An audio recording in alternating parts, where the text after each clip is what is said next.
Arestuhin ko kayo lahat.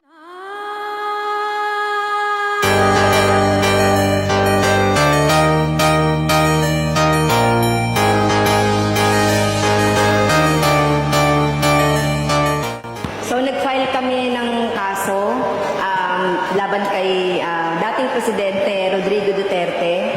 Ito yung grave threat. Pinawalang bisa ng Quezon City Prosecutor's Office ang reklamong grave threats ni ACT Teachers Party List Representative Franz Castro laban kay dating Pangulong Rodrigo Duterte. Guilty ang hatol kina ACT Teachers Party List Representative Franz Castro at dating Bayan Muna Representative Satur Ocampo para sa kasong child abuse. When would you consider a person a criminal? Your Honor, under the rules, a criminal would have to be convicted of a crime.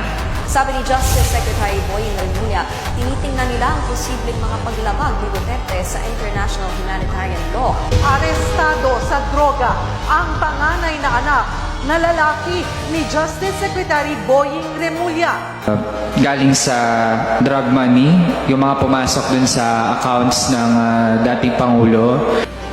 Bawal yan to reveal a bank account, even piso lang yan, or 1 billion. Ano mo ba yan? You make it public here. Hindi mo ba alam that I could charge you for that alone? That single statement, I can send you to prison. Sir, this is the problem of non-lawyers. They insist. They insist on something that should not be done. Yung mga beneficiaries ng AKAP o 5,000 pesos cash may bibigay natin ngayon.